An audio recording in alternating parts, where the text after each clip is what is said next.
আসসালামু আলাইকুম এভরিওয়ান। আশা করছি সবাই ভালো আছেন। আজ আপনাদের সাথে শেয়ার করব আলু বেগুন দিয়ে পাঙ্গাস মাছের ঝোল। তার জন্য আমি প্রথমেই 2-3টা বেগুন টুকরো করে কেটে নিচ্ছি। আমার বেগুনগুলো টুকরো করে কাটা হয়ে গিয়েছে। এখন আমি বেগুনগুলো ভালো মতো ধুয়ে নেব।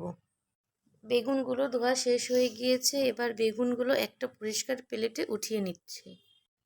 এখন আমি আলুগুলো সুন্দর মতো ছিলে নেব।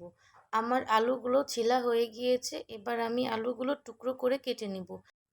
আপনারা দেখতেই পাচ্ছেন আমি কিভাবে আলু এবং বেগুন কেটে নিয়েছি। আপনারা আপনাদের মন মতো কেটে নিতে পারেন। আলুগুলো কাটা হয়ে গিয়েছে। এবার আলুগুলো ধুয়ে নেব। সবজিগুলো তো কাটা হয়ে গিয়েছে। এখন কাটতে হবে পেঁয়াজ এবং মরিচ এবং পেঁয়াজগুলো ভালো মতো ধুয়ে নিচ্ছি, যেন গায়ে কোনো ময়লা লেগে না থাকে। এবার আমি কাঁচামরিচ এবং পেঁয়াজ ভালো মতো টুকরো করে কেটে নেব। সবজিগুলো রেডি করা হয়ে গিয়েছে। এবার চলুন রান্নায় যাওয়া যাক। আমি প্রথমেই কড়াইয়ে সামান্য পরিমাণ তেল ঢেলে নিচ্ছি মাছগুলো ভেজে নেওয়ার জন্য। আর মাছে আমি আগে থেকে লবণ হলুদ দিয়ে মেখে রেখেছিলাম 30 মিনিট। এবার মাছগুলো ভালো মতো ভেজে নেওয়ার পালা। মাছ ভাজার সময় খুব সাবধানে গরম তেলে মাছগুলো ছাড়তে হবে, তা না হলে গরম তেল হাতে মুখে ছিটে লাগতে পারে। আমার মাছগুলো ভাজা শেষ হয়ে গিয়েছে। আমি মাছ ভাজা তেলে আলু এবং বেগুনগুলো সুন্দর মতো ভেজে নেব।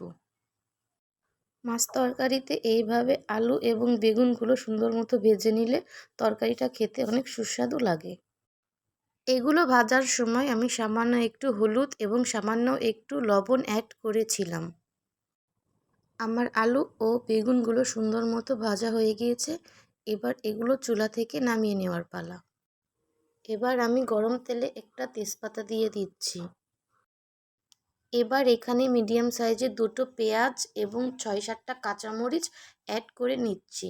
এবার এগুলোকে ভালো মতো ভেজে নিতে হবে। পেঁয়াজ এবং কাঁচামরিচ ভালো মতো ভেজে নেওয়া হয়ে গিয়েছে। এবার আমি অ্যাড করব শুকনো মশলাগুলো।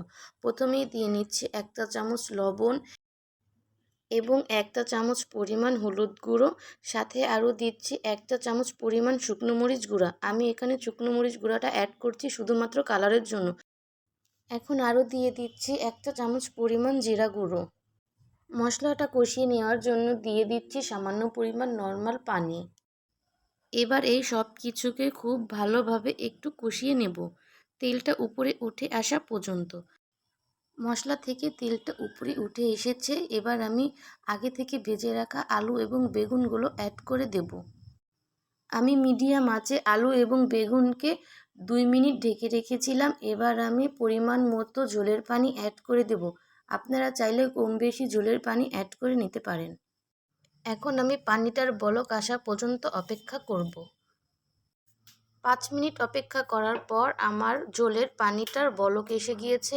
এবার আমি এক এক করে ভেজে রাখা মাছগুলো অ্যাড করে দেব। আমার সব মাছ অ্যাড করা হয়ে গিয়েছে। এবার আমি আরও 3-4 মিনিট এটাকে রান্না করে নেব। আবার ফিরে এসেছি 5 মিনিট পর। এখন আমার তরকারিটা হয়ে গিয়েছে। উপর দিয়ে আমি কিছু ধনিয়া পাতা অ্যাড করে দিচ্ছি। এই ধনিয়া পাতাটা অ্যাড করার কারণে তরকারিটা আরও বেশি সুস্বাদু লাগবে। এমন আরও মজার মজার রেসিপি পেতে আমার ফেসবুক পেজটিতে লাইক, ফলো, শেয়ার দিয়ে পাশে থাকবেন। ধন্যবাদ। এই হচ্ছে আমার মাছ ঝোলের ফাইনাল লুক। দেখতে কত লোভনীয় লাগছে না? হ্যাঁ, খেতেও তেমন সুস্বাদু হয়েছে।